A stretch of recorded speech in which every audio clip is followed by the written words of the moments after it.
स्वागत है आपका वी न्यूज कोटा राजस्थान में। मैं हूं आपका दोस्त विनय कुमार सिंह। इससे पिछले वीडियो में हमने बताया था कि अनुसूचित जाति जनजाति अत्याचार निवारण एक्ट एट्रोसिटी एक्ट में किस किस तरह के मामले आते हैं। अब आज हम बात करेंगे कि एट्रोसिटी एक्ट होने पर FIR कैसे दर्ज कराई जाती है। FIR दर्ज कराने के लिए पीड़ित को थाने में जाना पड़ता है और थाने में जाकर अपना हस्तलिखित या टाइप किया हुआ प्रार्थना पत्र, जिसमें उसकी घटना, उसके साथ क्या घटना हुई है, कहाँ हुई है, कितनी तारीख को हुई है, स्थान और घटना का पूरा विवरण, जिसमें उसके साथ जो भी घटना घटित हुई है, इसकी एक रिपोर्ट थाने में देनी पड़ती है। थाने वाले उस रिपोर्ट को अपने FIR में दर्ज कर लेते हैं और बेहतर ये रहता है कि यदि किसी के साथ इस तरह की कोई घटना घटती है तो उसको किसी जानकार अथवा वकील के थ्रू ये FIR दर्ज करानी चाहिए। बताते चले हैं कि जब FIR दर्ज कराने जाए फरियादी तो उसके साथ कुछ इम्पोर्टेंट डॉक्यूमेंट्स होने चाहिए, जैसे कि Aadhaar card, mobile number, bank passbook की फ़ोटोकॉपी, जाति प्रमाण पत्र और भी कोई एड्रेस प्रूफ हो तो वो उसकी फ़ोटोकॉपी उस FIR के साथ लगानी चाहिए। अक्सर जानकारी के अभाव में लोग FIR दर्ज कराने तो चले जाते हैं, लेकिन जब ये दस्तावेज नहीं लगाते हैं तो नतीजा होता है कि एट्रोसिटी एक्ट में FIR दर्ज होती नहीं है, क्योंकि FIR दर्ज कराने के लिए अनुसूचित जाति का सर्टिफिकेट ज़रूरी होता है। अब हम बात करते हैं कि FIR दर्ज करने में यदि थाना अधिकारी आनाकानी करता है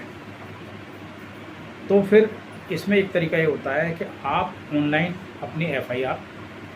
ज़िले के पुलिस अधीक्षक को भेज सकते हैं और जब थाने में FIR दर्ज हो जाती है तो डिप्टी SP रैंक का जो अधिकारी होते हैं वो इसकी तफ्तीश करते हैं।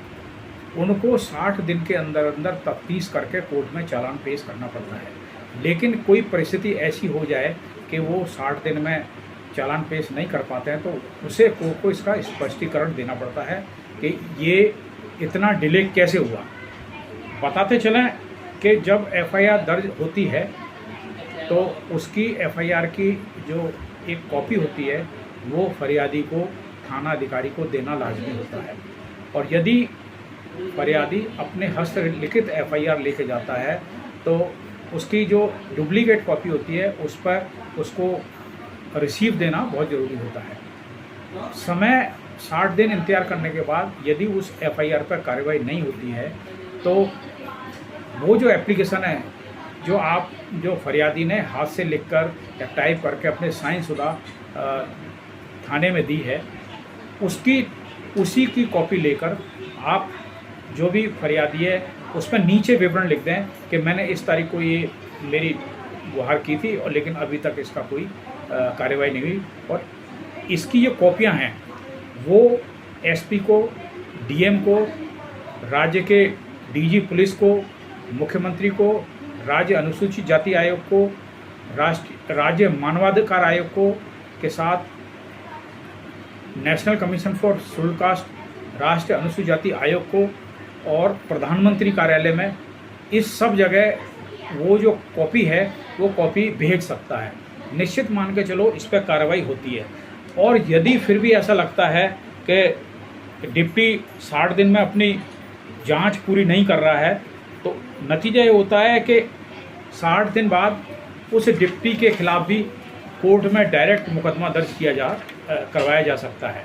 यदि थाना अधिकारी और जांच अधिकारी कार्रवाई नहीं करते तो उनके खिलाफ भी धारा 3 का मुकदमा कोर्ट में दर्ज कराया जा सकता है। आपको जो FIR की कॉपी मिली है उसमें आप अग्रिम कार्रवाई के लिए उस कॉपी को जो है संभाल कर रखें, क्योंकि इसी कॉपी से आपको ये जो आगे शिकायत अपनी प्रशासन को, पुलिस को, मुख्यमंत्री को, राज्यपाल को, मानवाधिकार आयोग को ये भेजने में आपको बड़ा काम आएगी। कुछ समय व्यतीत होने के बाद भी यदि ऐसा लगता है कि इस पर कार्रवाई नहीं हो रही तो आप दूसरा रिमाइंडर भी दे सकते हैं। रिमाइंडर में बताएं रिमाइंडर दें तो पहले वाला जो आपने एप्लीकेशन दी है उस पर उनका रिसीव नंबर होगा, डेट होगी, उसका मेंशन होना चाहिए कि भाई इस तरीके से मैंने एप्लीकेशन दी थी और मेरे साथ अभी तक कोई कार्रवाई नहीं हुई है। एफआईआर दर्ज होने के बाद डीएम और एसपी को घटनास्थल का दौरा करने जाना पड़ता है और उनको यदि वो नहीं जाते हैं तो इस पर भी कोर्ट प्रसंज्ञान ले सकता है। डीएम एसपी फरियादी को प्राथमिक सुरक्षा उपलब्ध कराते हैं। यदि कोई धमकाता है तो धारा 15A के तहत उसके खिलाफ मुकदमा दर्ज हो सकता है। आजकल भारत सरकार ने टोल फ्री नंबर 14566 दिया है, इस पर आप शिकायत दर्ज करा सकते हैं। बताते चले कि ये जो ST/SC एक्ट में 5 धाराएं हैं और 23 अध्याय हैं और इसमें विभिन्न प्रकरण घटित होते हैं। उसके हिसाब से मुकदमा, मतलब अनुसूचित जाति जनजाति एक्ट में धारा 3 में मुकदमा दर्ज होगा, लेकिन उसमें धारा उपधाराएं भी हैं जो अलग अलग अपराध के लिए पंजीकृत की गई हैं।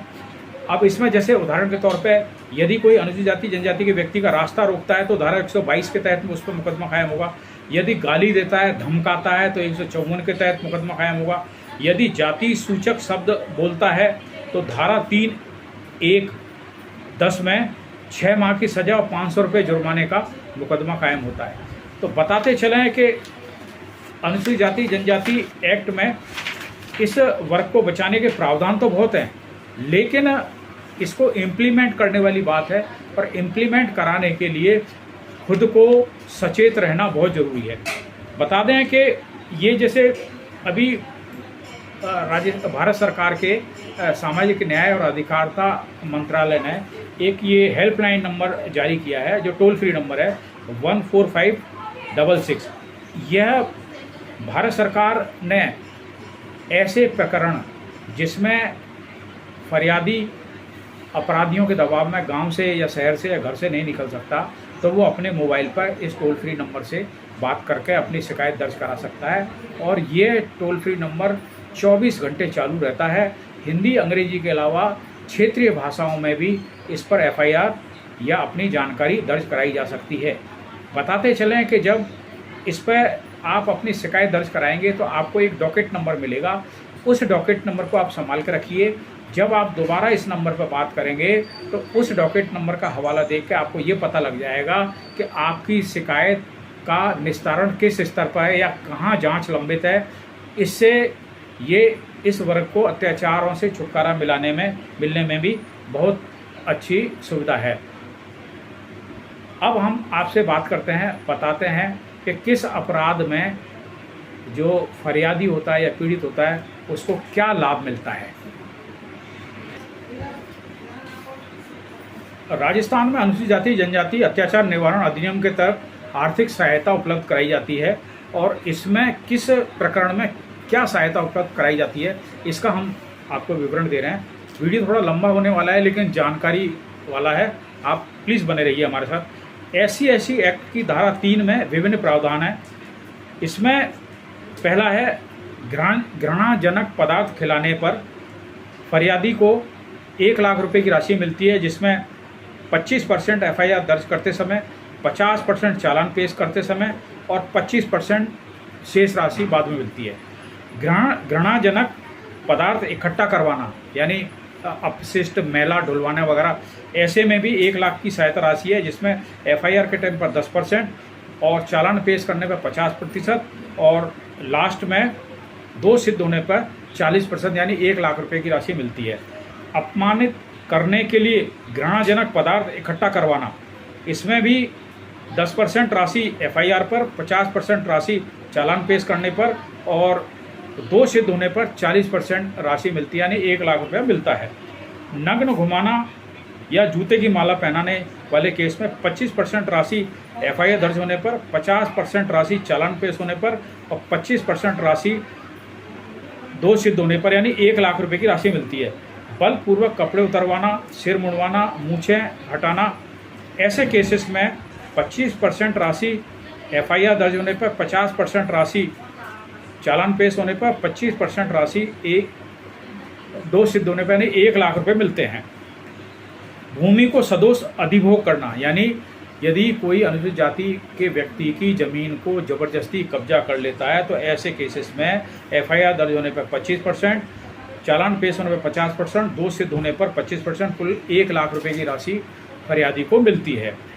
भूमि या भूमि परिसर पर कब्जा करने वाले मामले में 25% राशि एफआईआर पर और 50% राशि चालान पेश होने पर और 25% राशि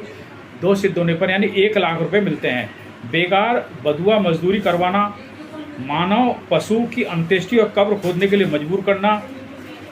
हाथ से सफाई करवाना, स्त्री को देव राशि के रूप में समर्पण करवाना, ऐसे केसेस में के साथ ही मतदान व नाम निर्देशन फाइल करने से रोकना, पंचायत और नगर पालिका के पद धारक को काम करने से रोकना, ऐसे केसेस में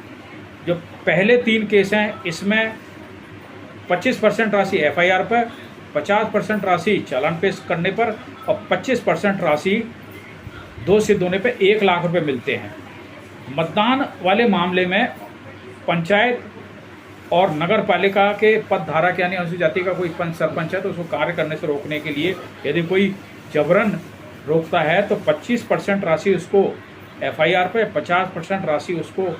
चालान पेश होने पर, 25% राशि उसको दोष सिद्ध होने यानी 85,000 रुपये मिलते हैं।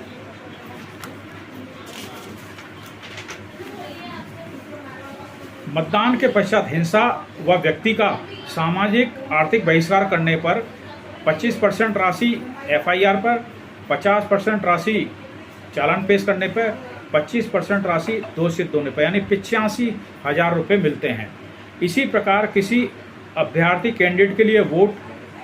मिथ्यापूर्ण, देशपूर्ण या तंग करने वाली विधिक कार्रवाई करना, किसी लोक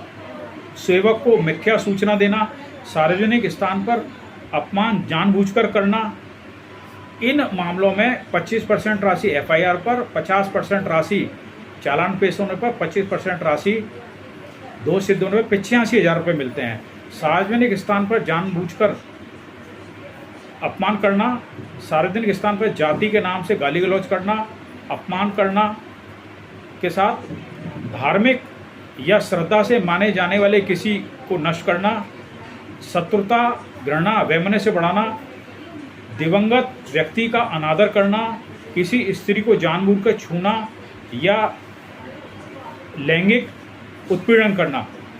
इससे पहले जो हैं उसमें 25% राशि एफआईआर पे, 50% राशि चालान पेश होने पर, 25% राशि दोष सिद्ध होने पर 1 लाख रुपए मिलते हैं। स्त्री वाले मामले में यदि स्त्री को कोई जानबूझकर छूता है या लैंगिक उत्पीड़न करता है तो ऐसे केसेस में 25% राशि एफआईआर पे, 50% राशि चालान पेश होने पर और 25% राशि दोष सिद्ध होने पर 2 लाख रुपए मिलते हैं। आईपीसी की धारा 326 भी किसी पर अम्ल फेंकना यानी तेजाब डालना या प्रयास करना, चेहरा 2% जल जाता है, जला देना पर 50% राशि एफआईआर दर्ज करने पर और चालान मेडिकल कराने पर 50% राशि यानी कुल मिलाकर 8,25,000 रुपये की राशि पीड़ित को दी जाती है। इसमें यदि शरीर 10% से 30% तक जला हो तो 50% राशि एफआईआर पर और 50% राशि मेडिकल के टाइम पर यानी 4,15,000 रुपये की राशि दी जाती है। और यदि शरीर 10% जला हो तो ऐसे में 50% राशि एफआईआर पर और 50% राशि मेडिकल के टाइम पर यानी 85,000 रुपये दिए जाते हैं। आईसीपी की धारा 354 स्त्री की लज्जा भंग करके आशय से उस पर हमला करना या बल प्रयोग करने में 50% राशि एफआईआर पर, 25% राशि चालान पेश करने पर, 25% राशि दोष सिद्ध होने पर यानी 2 लाख रुपए दिए जाते हैं।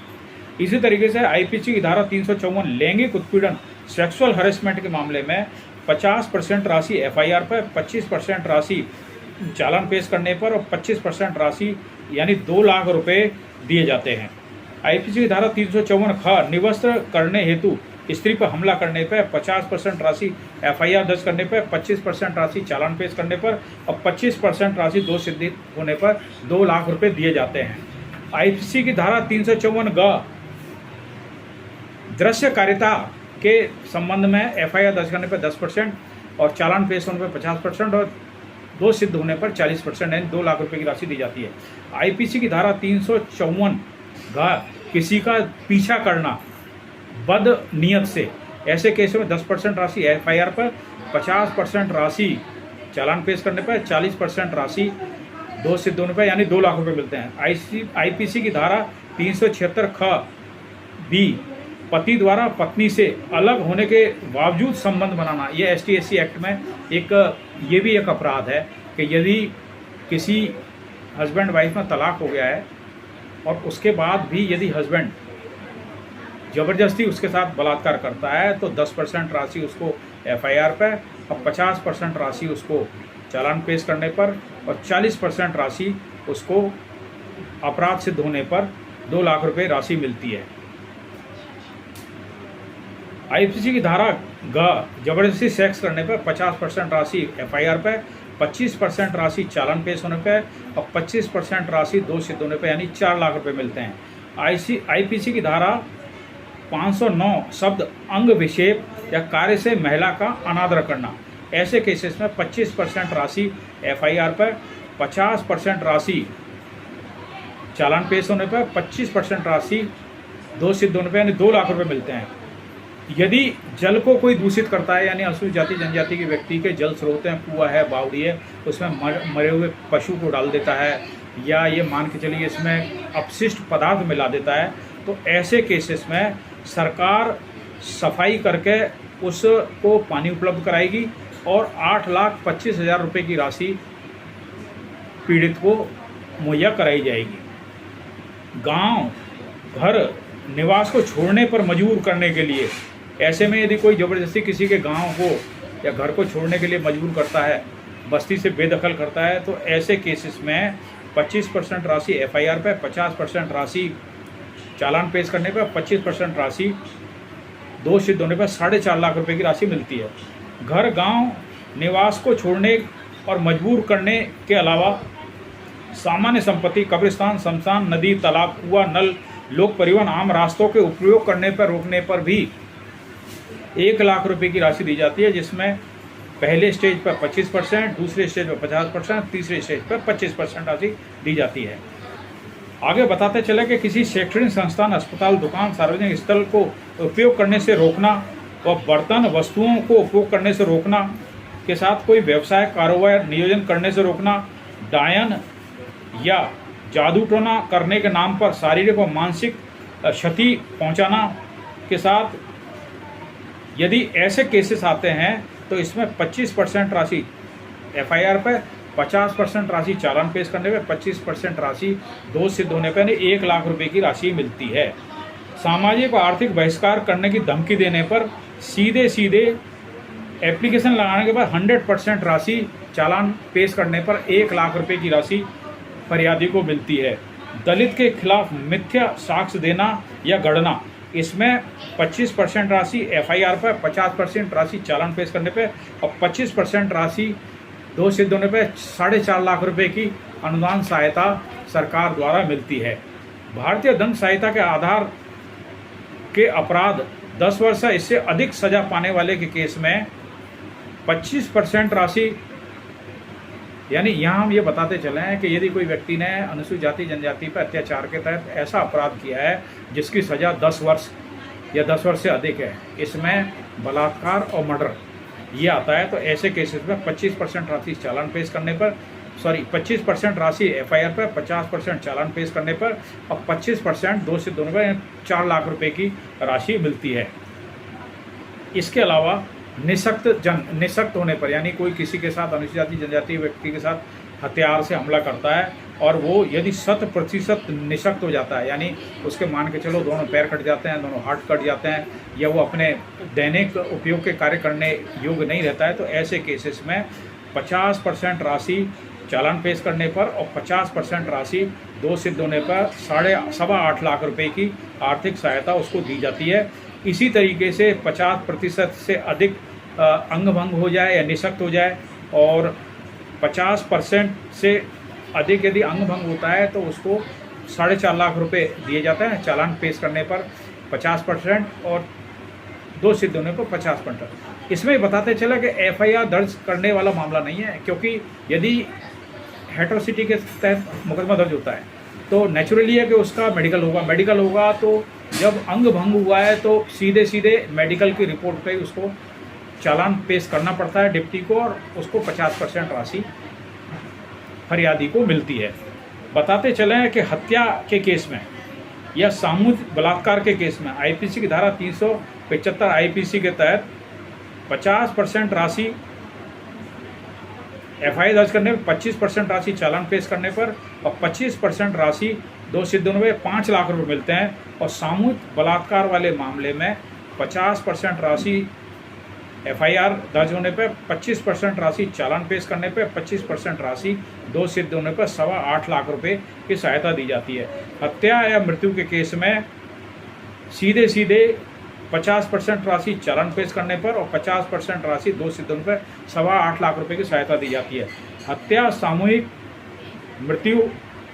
बलात्कार, सामूहिक स्थायी अशक्तता, डकैती से पीड़ित,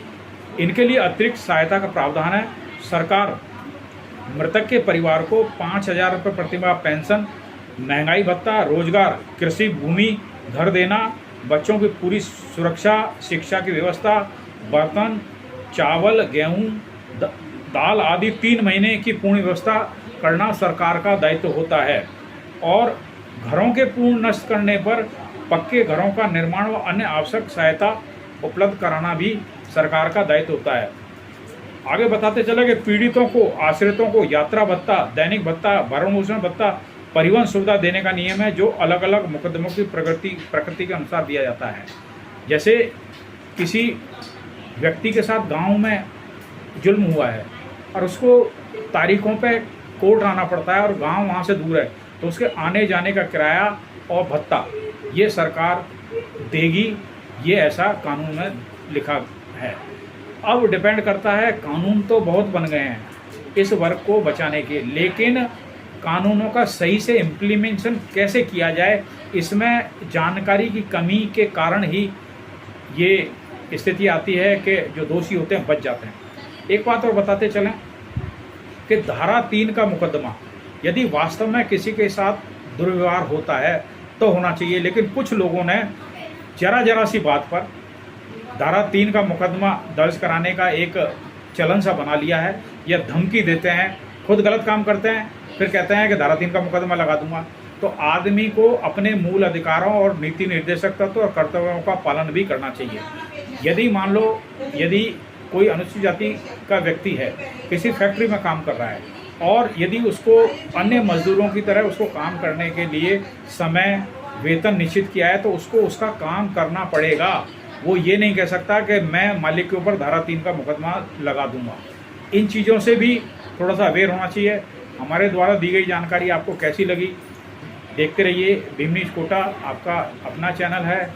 यूट्यूब चैनल है। यूट्यूब पे सब्सक्राइब कीजिए, लाइक कीजिए, शेयर कीजिए, कमेंट जरूर कीजिए। अगली किस्त में हम बताएंगे कि यदि किसी पे धारा 3 लगती है तो वो अपना बचाव कैसे कर सकता है। बने रहिए हमारे साथ, देखते रहिए भीम न्यूज़ कोटा राजस्थान। नई नई जानकारी के लिए बने रहिए हमारे साथ, देखते रहिए भीम न्यूज़ कोटा राजस्थान, आपका अपना चैनल। आपका बहुत बहुत धन्यवाद।